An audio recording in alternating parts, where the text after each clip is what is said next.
Hello everyone, welcome to SDR Pathshala. मैं आप सभी का स्वागत करता हूं हमारी नई वीडियो में। ये वीडियो रहेगी ज्योग्राफी से रिलेटेड। ज्योग्राफी की हमने जो शुरुआत की थी वहां पे हमने बात की है लास्टली हमारी वीडियोस के अंदर तटों के बारे में। जितने भी हमारे तटवर्तीय मैदान हैं उन सभी की हमने बात करी थी, जिसको हम बोल रहे हैं कोस्टल प्लेन्स। कोस्टल प्लेन्स के बाद में जो हम टॉपिक पढ़ेंगे वो पढ़ेंगे हम आइलैंड्स के बारे में। मेजरली हमारे पास दो आइलैंड्स होते हैं भारत के अंदर, जो मेजरली मैं आप लोगों को बता रहा हूँ। उसके अलावा और भी है, वो मैं आप लोगों को बताऊंगा। लेकिन पहले हम बात करेंगे हमारे लक्षद्वीप और अंडमान निकोबार की, जहां से प्रश्न जो है आपके स्टैटिक जीके के अंदर भी बनते हैं। अगर आप चीजों को समझ जाओगे, एक बार आपके दिमाग में जो है मानचित्र क्लियर हो गया, आप लोग जो है आसानी से यहाँ से प्रश्न जो है वो बना ले जाओगे। मैं शुरुआत करता हूँ वीडियो की। वीडियो में सबसे पहले मैं बात कर रहा हूँ यहाँ पे लक्षद्वीप के बारे में। लक्षद्वीप के बारे में अगर मैं बात करूं तो लक्षद्वीप के अंदर हमें कुल जो आइलैंड्स है ये लगभग 36 जो है आइलैंड्स देखने को मिलते हैं। कितने द्वीप हैं? 36 जो है वो द्वीप हैं। प्रश्न जो है पूछा जाता है, टोटल नंबर ऑफ आइलैंड्स पूछा जाता है लक्षद्वीप के अंदर, तो 36 है। लेकिन केवल और केवल 10 ही ऐसे हैं जहां पे जो है जो इनहेबिटेंट है, मतलब कि जहां पे जो लोग रहते हैं, मानव रह सकता है, केवल और केवल 10 ही ऐसे हैं। ठीक है भाई, ये भी आप लोगों को ध्यान में रखना है। उसके अलावा किस प्रकार का आइलैंड है हमारा लक्षद्वीप? तो एक कोरल रीफ आइलैंड है। ये एक प्रकार का कोरल रीफ आइलैंड है। बना कैसे है? ये बना हुआ है आपके डेड ओशियनिक रिजिस से। ये चीजें आप लोगों को क्लियर होंगी जैसे जैसे जो है वीडियोस आगे बढ़ेंगी। हम जियोग्राफी के अंदर वर्ल्ड जियोग्राफी की जब बात करेंगे, वहां पे मैं आप लोगों को जब प्लेट टेक्टोनिक्स कराऊंगा तब आप लोगों को समझ आ जाएगी कि गुरुजी ने वहां पे जो है हमें कहा था कि डेड जो ओशियनिक रिजिस है उसके ऊपर ये बना हुआ है। लेकिन अभी सिर्फ इतना याद रखिए कि ये एक प्रकार का कोरल रीफ आइलैंड है। ओशियनोग्राफी के अंदर हम इस चीज को समझेंगे। उसके अलावा जियोमॉर्फोलॉजी में हम ये चीज भी समझेंगे कि कैसे कोई आइलैंड डेड ओशियनिक रिजिस पे बनता है। तो आप लोग यहीं पे इतना ही ध्यान रखिए कि लक्षद्वीप जो है एक डेड ओशियनिक रिजिस पे बना हुआ है। डेड ओशियनिक रिजिस के ऊपर जो है बनने वाला आइलैंड। ठीक है, बेसिकली हम जो है हमारे लक्षद्वीप को 3 भागों में बांट देते हैं। 3 आइलैंड्स का ग्रुप बना देते हैं। जैसे कि एक ग्रुप रहता है सबसे ऊपर आपका अमीनी द्वीप। अमीनी द्वीप जो है एक ग्रुप है। उसके अलावा एक लक्का द्वीप है। लक्का द्वीप भी जो है एक आपके आइलैंड्स के ग्रुप का नाम है। और तीसरा है मिनिकॉय ग्रुप। 3 ग्रुप के अंदर हमने जो है इन आइलैंड्स को बांट दिया। मिनिकॉय हम ऐसे याद रख सकते हैं MLA से हम लोग जो है ऐसे याद रख सकते हैं मिनिकॉय, लक्का द्वीप और आपका अमीनी द्वीप। ठीक है, बात करते हैं अमीनी द्वीप की। अमीनी द्वीप जो है ये सबसे ऊपर रहता है हमारा आइलैंड, सबसे ऊपर यही रहेगा। उसके बाद जो है उसके नीचे जो आएगा ये आएगा लक्का द्वीप। लक्का द्वीप ग्रुप जो है शुरू हो जाएगा। और लक्का द्वीप में ही जो है हमें आपके लक्षद्वीप की जो राजधानी है, जो कैपिटल है कावरत्ती, ये कहां पे मिलती है हमें? इसी लक्षद्वीप आइलैंड्स के ग्रुप में ही कावरत्ती भी जो है सिचुएटेड है। ये पूछा जाता है। ठीक है, ये प्रश्न जो है बनता है। हमें इतना तो पता है कावरत्ती जो है लक्षद्वीप में आता है, लेकिन कौन से ग्रुप ऑफ आइलैंड्स में आएगा? तो ये आपका लक्षद्वीप में पड़ता है। उसके साथ साथ ही यहाँ पे एक आइलैंड भी आता है एंड्रॉइड आइलैंड। एंड्रॉइड आइलैंड जो है इन्हीं लक्षद्वीप के अंदर एक आइलैंड का नाम है एंड्रॉइड आइलैंड। इसको बेसिकली माना जाता है कि ये हमारे लक्षद्वीप का सबसे बड़ा आइलैंड है। लक्षद्वीप जो ये ग्रुप है, लक्षद्वीप की मैं पूरी बात कर रहा हूं, तो सबसे बड़ा जो आइलैंड है वो बेसिकली एंड्रॉइड को माना जाता है। कुछ सोर्स ऐसा बोलते हैं, लेकिन कुछ सोर्स ये भी बोलते हैं कि जो हमारा मिनिकॉय के अंदर ही एक आइलैंड का नाम है मिनिकॉय। मिनिकॉय जो ग्रुप है इसी के अंदर एक आइलैंड का नाम है मिनिकॉय। ये मिनिकॉय कहीं ना कहीं जो है सबसे बड़ा है। तो कहीं ना कहीं जो है दोनों के बीच में ये अभी तक भी ये चीज बनी हुई है कि कहीं किसी सोर्सेज में हमें ये कहा गया है कि एंड्रॉइड सबसे बड़ा है, लेकिन कहीं कहीं पे हमें जो है मिनिकॉय बताया गया है। तो आप लोग जो है दोनों को लेकर चले कि हाँ भाई मिनिकॉय और एंड्रॉइड में से जो भी आपको ऑप्शन में मिलेगा, अकॉर्डिंग टू ऑप्शन आप लोग जो है उसके साथ जा सकते हैं। क्योंकि खुद तो मैं गया नहीं हूं अभी तक, है ना, वहां पे ये सारी चीजें मापने वगैरह। तो जैसे ही यूपीएससी के अंदर ये प्रश्न आएगा तो यूपीएससी के अंदर जो भी आंसर की बताई जाएगी, वहां पे जो भी आंसर होगा उसको ही फॉलो किया जाएगा। लेकिन जब तक ये आप लोग ध्यान में रखें कि मिनिकॉय या फिर आपका एंड्रॉइड आइलैंड में से एक रहता है। उसके साथ साथ जो ये लक्षद्वीप आइलैंड है और आपका मिनिकॉय ये आइलैंड्स का ग्रुप है, इनको जो है इनको बांट रहा है एक चैनल जिसको हम बोलते हैं 9 डिग्री चैनल। 9 डिग्री क्या है? ये बेसिकली एक लैटिट्यूड है। ये एक जो है लैटिट्यूड है जो कहां से गुजर रही है। ये एक लैटिट्यूड है जैसे कि आपकी जो 23.5 डिग्री नॉर्थ हम बोलते हैं कर्क रेखा, उसी प्रकार से एक 9 डिग्री भी है। 9 डिग्री जो है ये गुजरती है लक्षद्वीप और मिनिकॉय के बीच से, इसीलिए हम इसको बोलते हैं 9 डिग्री चैनल। किस किस के बीच में आता है, किस किस को अलग करता है? तो ये अलग कर रहा है लक्षद्वीप और मिनिकॉय को। किस किस को जोड़ रहा है? तब भी यही आएगा, लक्षद्वीप और मिनिकॉय को, 9 डिग्री चैनल। उसके बाद मिनिकॉय के नीचे जो है हमारी जाती है 8 डिग्री, 8 डिग्री जो है लैटिट्यूड जा रही है, जिसको हम बोल रहे हैं 8 डिग्री चैनल। ये किस किस के बीच में है? ये मिनिकॉय और हमारा यहाँ पे पड़ता है मालदीव्स, यही कहीं पे हमारा जो है एक मालदीव्स भी आप लोग जानते हैं। मालदीव्स को कौन कौन अलग, कौन सा जो है हमारा चैनल अलग करता है? ये करता है 8 डिग्री चैनल। प्रश्न बन सकता है कि हमारा जो लक्षद्वीप है उसको मालदीव से कौन सा चैनल अलग करता है? 8 डिग्री चैनल। और क्या पूछ सकता है? हाँ, हो सकता है कि लक्षद्वीप की जगह आइलैंड का नाम दे दिया जाए मिनिकॉय। तो आप लोगों को ये भी ध्यान रखना है कि भाई लक्षद्वीप की जगह मिनिकॉय दिया गया है तो सही है, लेकिन अगर लक्काद्वीप दिया गया है तो वो गलत हो जाएगा। तो ये किस किस को अलग कर रहा है? हमारे मालदीव और मिनिकॉय को अलग कर रहा है। ठीक है, ये बात आप लोगों ने ध्यान में रखनी है। उसके अलावा इसकी अगर मैं आप लोगों को बताऊं कि कहां पे इसकी पोजीशन रहती है, तो हमने यहाँ पे जो है आपको कोस्टल प्लेन्स के बारे में बताया था, और मैंने यहाँ से आपको बताया था कि यही कहीं पे आपका पड़ता है मंगलोर। मंगलोर से लेकर आपका यहाँ पे कन्याकुमारी तक, कन्याकुमारी तक यहाँ पे एक तट है जिसको हम बोलते हैं मालाबार तट, जिसको हम बोल रहे हैं मालाबार तट या मालाबार कोस्ट। इसी के सामने यहीं पे कहीं, इसी के पश्चिम में जो है हमारे अरब सागर के अंदर, कौन सा सागर है यहाँ पे? इसको कहा जाता है अरब सागर। इसी अरब सागर के अंदर जो है यहाँ पे ये सिचुएटेड है क्या? आपका लक्षद्वीप। ठीक है, इसके साथ में जो सागर है यहाँ पे लक्षद्वीप के पास में, इसको लक्षद्वीप सागर भी कह दिया जाता है। ठीक है भाई, ये भी आप लोगों ने ध्यान रखना है। लक्षद्वीप सागर, इस सागर को कह दिया जाता है लक्षद्वीप सागर, जो यहाँ पे पड़ता है। ठीक है भाई, तो अरब सागर के अंदर जो है क्या सिचुएटेड है? हमारा लक्षद्वीप सिचुएटेड है। ये बात आप लोगों को क्लियर होंगी, ये फैक्ट्स भी आप लोगों को क्लियर होंगे। ठीक है, बार बार रिवाइज करेंगे तो आप लोगों को जो है ये चीजें ध्यान में रहेंगी, आप लोगों को याद हो जाएंगी। अब हम बात करते हैं नेक्स्ट अंडमान निकोबार के बारे में। अंडमान निकोबार के अगर बारे में बात करूं तो यहाँ पे भी मैं मैप के थ्रू ही जाऊंगा। बेसिकली मैंने आप सामने जो है आप लोगों के सामने एक मैप को बनाया है। ये बेसिकली जो है ये नक्शा है किसका? अंडमान एंड निकोबार का। शुरू से चीजों को समझते हैं, लास्ट तक जाएंगे। देखिए, सबसे पहले मैं बात करता हूं म्यांमार की।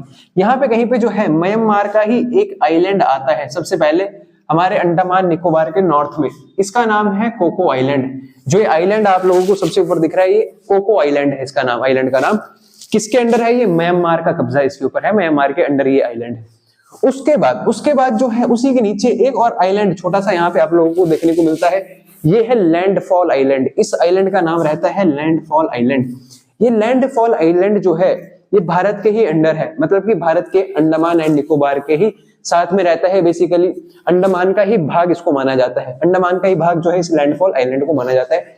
इससे ऊपर था म्यांमार का भाग और इसके नीचे है कौन सा? लैंडफॉल से स्टार्ट हो जाता है भारत का एरिया। तो इन दोनों को जो अलग करता है चैनल, इसको बोला जाता है कोको चैनल। इसी कोको आइलैंड के नाम पर जो चैनल है उसको क्या क्या कह दिया जाता है? कोको चैनल कह दिया जाता है। किस किस को अलग कर रहा है? कोको आइलैंड को अलग कर रहा है। किससे? या तो अंडमान निकोबार आएगा ऑप्शन में, या लैंडफॉल आइलैंड आएगा ऑप्शन में। ठीक है, आप लोगों ने दोनों बातें क्लियर रखनी है। ये लैंडफॉल आइलैंड जो है ये पार्ट है किसका? नॉर्थ अंडमान का। अब मैं आप लोगों को बताता हूं कि north Andaman, middle Andaman, south Andaman ये क्या चीजें हैं। सबसे पहले अगर मैं अंडमान निकोबार की बात करूं तो सबसे पहले हमें अंडमान का क्षेत्र देखने को मिलता है और उसके बाद हमें निकोबार का क्षेत्र देखने को मिलता है। शुरुआत में रहेगा अंडमान, उसके बाद निकोबार। अंडमान के अंदर अगर हम देखें, ये सारा का सारा जो पार्ट मैंने आप लोगों को यहां तक बनाया है, कुल यहां तक, ये सारा का सारा रहता है आपका अंडमान क्षेत्र। अंडमान क्षेत्र की अगर मैं बात करूं तो अंडमान क्षेत्र में हम सबसे पहले जो आइलैंड हमें देखने को मिलेगा इसको कहा जाता है नॉर्थ अंडमान। अंडमान के सबसे नॉर्थ में, तो इसलिए हम इसको बोल रहे हैं नॉर्थ अंडमान। और नॉर्थ अंडमान में ही हमें एक पीक देखने को मिलती है जो कि अंडमान एंड निकोबार की सबसे ऊंची चोटी है, सैडल पीक जिसको कहा जाता है, सैडल चोटी। ठीक है, ये भी आप लोगों ने ध्यान रखना है कि अंडमान निकोबार की सबसे ऊंची चोटी कौन सी है? Saddle peak. ठीक है, सैडल चोटी जो है कौन से आइलैंड में पड़ती है? तो नॉर्थ अंडमान में पड़ती है। नॉर्थ अंडमान के नीचे आता है आपका मिडल अंडमान। नॉर्थ अंडमान के बीच में पड़ेगा, आपके नीचे पड़ेगा क्या? मिडल अंडमान। मिडल अंडमान के अंदर हमें जो है हम बोलते हैं कि जो मिडल अंडमान है ये पूरे भारत का, पूरे इंडिया का सबसे बड़ा आइलैंड है। पूरे भारत का सबसे बड़ा आइलैंड कौन सा होगा आपका? ये मिडल अंडमान होगा। ठीक है, ऑब्वियस सी बात है, अंडमान एंड निकोबार का भी सबसे बड़ा आइलैंड कौन सा ही होगा? तो यही होगा भाई मिडल अंडमान। जैसे कि इस प्रकार यहाँ पे मैंने बात करी थी, यहाँ पे मैंने कहा था कि अगर लक्षद्वीप का सबसे बड़ा आइलैंड पूछा जाए तो दो बनेंगे आपके, एक तो आपका मिनिकॉय हो सकता है या फिर एंड्रॉइड हो सकता है, अकॉर्डिंग टू ऑप्शन अगर आप जाएं। ठीक है, यहाँ पे जो मिडल अंडमान है ये यहाँ का तो सबसे बड़ा आइलैंड है, साथ साथ पूरे भारत का भी सबसे बड़ा आइलैंड ये रहता है। उसके बाद जो है उसके बाद मैं बात करता हूं आपके साउथ अंडमान की। नेक्स्ट आता है आपका साउथ अंडमान। उसके अलावा मैं एक चीज बताता हूं, जो बैरन आइलैंड है वो भी इसी का भाग है। बैरन आइलैंड जो है ये भी इसी का भाग है, किसका, मिडल अंडमान का। क्या है बैरन आइलैंड, ये एक प्रकार का वोल्केनो है, वोल्केनो है, ठीक है, बैरन आइलैंड, ठीक है। कहां पे पड़ता है, इसी मिडल अंडमान में पड़ता है। मिडल अंडमान के बाद शुरू होता है आपका साउथ अंडमान, और इसी साउथ अंडमान के अंदर हमें जो है कैपिटल देखने को मिलती है, किसकी, अंडमान निकोबार की। कौन सी कैपिटल है भाई, पोर्ट ब्लेयर। पोर्ट ब्लेयर का नाम चेंज कर दिया गया, क्या कर दिया गया है, विजयपुरम, ठीक है भाई। पोर्ट ब्लेयर या विजयपुरम जो आपकी कैपिटल है अंडमान निकोबार की, कौन से आइलैंड में पड़ रही है, तो ये साउथ अंडमान में पड़ती है। उसके अलावा जो काले पानी की सजा दी जाती थी, सेलुलर जेल जो होती थी, ठीक है, तो ये सेलुलर जेल भी जो है कौन से आइलैंड में होती थी, ये साउथ अंडमान में हुआ करती थी।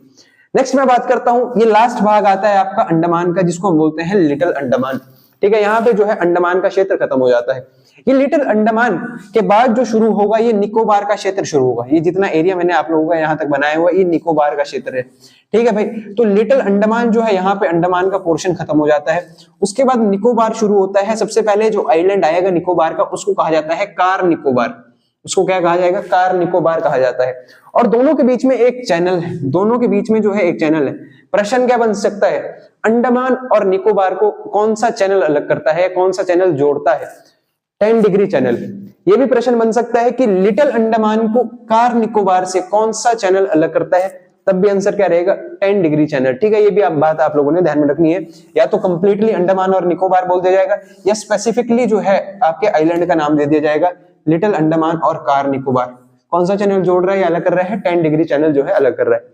कार निकोबार के बाद जो है शुरू होता है लिटिल निकोबार, और लास्ट में आएगा यहाँ पे आपका ग्रेट निकोबार, ठीक है भाई। 3 आइलैंड्स हैं आपके, कार निकोबार, लिटिल निकोबार और लास्ट में आपका ग्रेट निकोबार।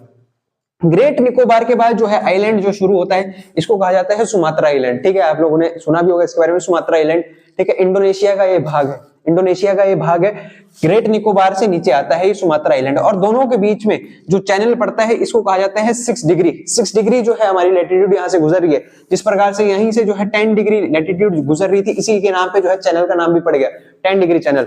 यहाँ से कौन सी लैटिट्यूड गुजर रही थी, यहाँ से जो है हमारी 6 डिग्री लैटिट्यूड गुजर रही थी, इसी के नाम पे जो है चैनल का नाम पड़ गया 6 डिग्री चैनल, या फिर इसको ग्रेट चैनल भी कहा जाता है, ठीक है। दोनों बात आप लोगों ने याद रखनी है, 6 डिग्री चैनल या ग्रेट चैनल। किस किस को अलग कर रहा है, या तो प्रश्न में होगा ग्रेट निकोबार को अलग करता है किससे, सुमात्रा आइलैंड से, या प्रश्न में होगा अंडमान एंड निकोबार को अलग करता है इंडोनेशिया से, ठीक है। आप लोगों ने ध्यान रखना है भाई, मैप आपके सामने है, 6 डिग्री चैनल की बात मैंने यहाँ पे की है। इसके बाद मैं बात करता हूं कुछ इंपॉर्टेंट पीक्स के बारे में। ये पीक्स जो है, ये मैंने सीक्वेंस में लगाई है कि ये सबसे बड़ी चोटी है, उसके बाद सेकंड नंबर पे ये थर्ड और फोर्थ। कौन सी है, सैडल पीक। सैडल पीक जो है आपके नॉर्थ अंडमान में पड़ती है, नॉर्थ अंडमान में ये पड़ती है। उसके बाद एक आती है माउंट थुलर। माउंट थुलर जो चोटी है, ये पड़ेगी आपकी ग्रेट निकोबार में, ग्रेट निकोबार के अंदर ये पड़ेगी। उसके बाद आती है एक चोटी माउंट दियोली। दियोली जो चोटी है, ये पड़ती है मिडल अंडमान में। और आपकी एक आती है माउंट कोयोब। माउंट कोयोब जो ये चोटी है, ये पड़ेगी आपके साउथ अंडमान में। आप लोगों ने सीक्वेंस याद रखना है। सबसे पहले सबसे ऊंची चोटी है सैडल पीक, माउंट थ्यूलर, दियोली और आपकी माउंट कोयोब, ठीक है। ये बात आप लोगों ने ध्यान में रखनी है। इसके बाद मैं बात करता हूं कुछ इंपॉर्टेंट ट्राइब्स की, जो कि आपके अंडमान एंड निकोबार में रहती है। इंपॉर्टेंट ट्राइब्स का नाम पूछा जाता है। एक तो आपकी पड़ती है शोम्पन। शोम्पन जो ट्राइब है, ये भी आपके अंडमान निकोबार में रहती है। एक आती है आपकी सेंटिनल। सेंटिनल ट्राइब भी यहीं पे रहती है। और एक है जारवा। जारवा ट्राइब भी जो है, या 3 ट्राइब के आप लोगों ने नाम ध्यान में रखने हैं। पूछ लिया जा सकता है। ये ट्राइब्स जो हैं कहीं ना कहीं जो है न्यूज में रहती है, बनी रहती है। तो ये पूछा जा सकता है कि जो आपकी जारवा ट्राइब जो है, ये भारत के कौन से क्षेत्र से संबंधित है, तो आपका अंडमान निकोबार जो है बिल्कुल सही आंसर हो जाएगा इसी बात का, ठीक है। उसके अलावा जो ये आइलैंड्स हैं, ये कहीं ना कहीं अगर मैं बात करूं, इनके कुछ नाम चेंज कर दिए गए थे। जब अंग्रेज रहते थे तो अंग्रेजों ने जो है अपने ही नाम इनको दे दिए। कुछ ने जो है, कोई रॉस आया, रॉस नाम का व्यक्ति है, उसने इस आइलैंड को जो है रॉस आइलैंड नाम दे दिया। तो इनके नाम भी जो है वो चेंज होते रहते हैं। कुछ नाम जो चेंज हुए हैं उनका नाम मैं आप लोगों को बताऊंगा। एक था रॉस आइलैंड। रॉस आइलैंड का जो नाम चेंज करके रख दिया गया है नेताजी सुभाष चंद्र बोस आइलैंड, ठीक है। रॉस और बॉस आप लोग ध्यान रख सकते हैं, ठीक है। उसके बाद एक आता है नील आइलैंड। नील आइलैंड का नाम जो है वो शहीद आइलैंड रख दिया गया है, चेंज कर दिया गया है, ठीक है। एक और आइलैंड आता है यहाँ पे अंडमान निकोबार में, हेवेलॉक आइलैंड। हेवेलॉक आइलैंड, इसका नाम चेंज करके रख दिया गया है स्वराज आइलैंड। इसका नाम चेंज करके रख दिया गया है स्वराज आइलैंड, ठीक है भाई। आप लोगों ने जो है ये बातें याद रखनी है। अगर मैं इसकी लोकेशन की बात करूं, तो जहां पे हमारा लक्षद्वीप अरब सागर में आ रहा था। वहीं पे जो हमारा अंडमान एंड निकोबार है, ये भारत के इस साइड पूर्वी साइड यहाँ पे हमारा कौन से है, यहाँ पे पड़ता है हमारा बंगाल की खाड़ी, इसको हम बोलते हैं बे ऑफ बंगाल में, बंगाल की खाड़ी या बे ऑफ बंगाल में जो है यहाँ पे हमारा कहीं पे जो है क्या पड़ता है, अंडमान एंड निकोबार आइलैंड जो है यहाँ पे पड़ते हैं। ठीक है, ये बात भी आप लोगों ने ध्यान में रखनी है। बेसिकली ये सारी चीजें आप लोगों ने ध्यान में रखनी है। नेक्स्ट हम बात करेंगे अब कुछ और, अब हम बात करते हैं कुछ अन्य आइलैंड्स के बारे में जो कि भारत में है। अन्य आइलैंड्स की अगर बात करूं तो सबसे पहले हम बात करते हैं पंबन आइलैंड की। पंबन आइलैंड जो ये है, ये बेसिकली कहाँ पे सिचुएटेड है, ये गल्फ ऑफ मन्नार में। गल्फ ऑफ मन्नार जो है कहाँ पे पड़ता है, ये आपके जो है भारत के साउथ एरिया में, जो कि श्रीलंका और भारत के बीच में है। इस एरिया को, इस मन्नार को हम बोलते हैं आपका, सॉरी, इस गल्फ को कहा जाता है गल्फ ऑफ मन्नार। यहीं पे ये सिचुएटेड है। हम बोलते हैं कि यहीं पे कहीं पे जो है राम सेतु हमें देखने को मिलता है, राम सेतु, या फिर इसको जो है इसको एडम्स ब्रिज भी कहा जाता है। ठीक है, थोड़ी सी ये धार्मिक बात है कि हाँ भाई धर्म से रिलेटेड चीज है। कुछ लोग जो है इसको राम सेतु कहते हैं और कुछ लोग जो हैं कहीं ना कहीं इस जो स्टोरी को नहीं मानते वो इसको कहते हैं कि ये एडम्स ब्रिज है। तो हम दोनों लिख रहे हैं यहाँ पे कि ये जो हमारा पंबन आइलैंड है ये इसी राम सेतु का ही भाग है। ठीक है, हमारा जो ये पंबन आइलैंड है ये इस राम सेतु का ही भाग है। पड़ता कौन से गल्फ में है, तो ये गल्फ ऑफ मन्नार में पड़ता है। ठीक है, और जो रामेश्वरम हमें देखने को मिलता है, जो कि 4 धाम का भाग भी है, जो कि 4 धाम का जो है भाग भी है। आपके 4 धाम कौन से तो सबसे पहले हमें देखने को मिलता है 4 धाम के बारे में।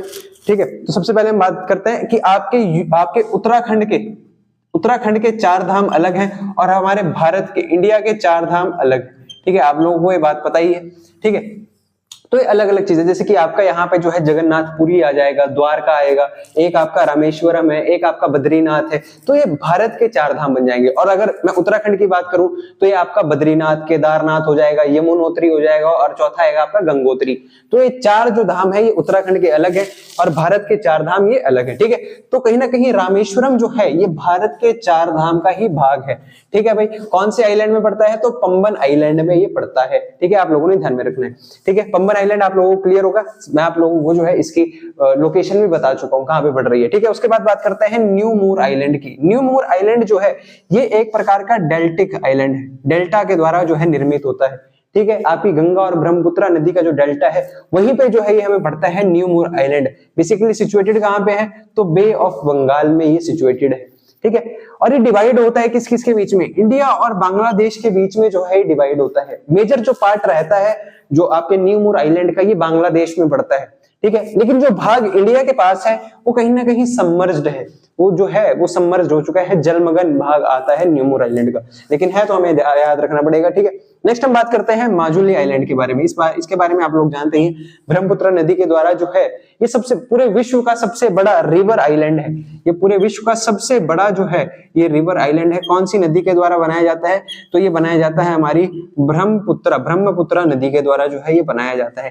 ठीक है, माजुली आइलैंड आप लोगों ने ध्यान में रखना है। उसके बाद मैं बात करूं आपके अब्दुल कलाम आइलैंड की। तो अब्दुल कलाम आइलैंड जो है ये ओडिशा में पड़ने वाला है, ओडिशा के ऑफ शोर में। ऑफ शोर मींस कि ओडिशा का जो क्षेत्र है बे ऑफ बंगाल के पास, बे ऑफ बंगाल की तरफ जो लगता है वहां पे जो है हमें अब्दुल कलाम आइलैंड देखने को मिलता है। इसका जो पुराना नाम है, इसको पहले व्हीलर आइलैंड भी कहा जाता था, पुराना नाम था इसका व्हीलर आइलैंड।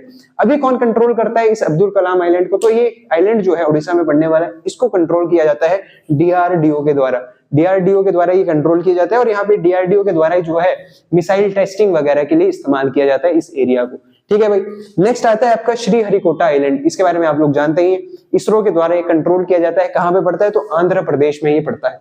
और लास्ट आता है आपका विलिंगटन आइलैंड। विलिंगटन आइलैंड जो है आपका ये पड़ता है कोची, ये कोची के अंदर पड़ता है। कोची कहां पे आपका, केरला।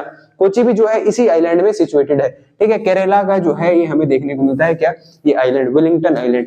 ठीक है, होपफुली आप लोगों को ये वीडियो पसंद आई होगी। इस वीडियो को जो है आप लोग जो है अपने दोस्तों के साथ शेयर करें जो तैयारी में लगे हुए हैं। ठीक है, सारे के सारे कॉम्पिटिटिव एग्जाम्स की तैयारी कर रहे हैं, उनके साथ शेयर करें। इस वीडियो को लाइक करें, आप लोग जो है चैनल को सब्सक्राइब करें और बने रहें हमारे साथ। तब तक के लिए जय हिंद, जय भारत।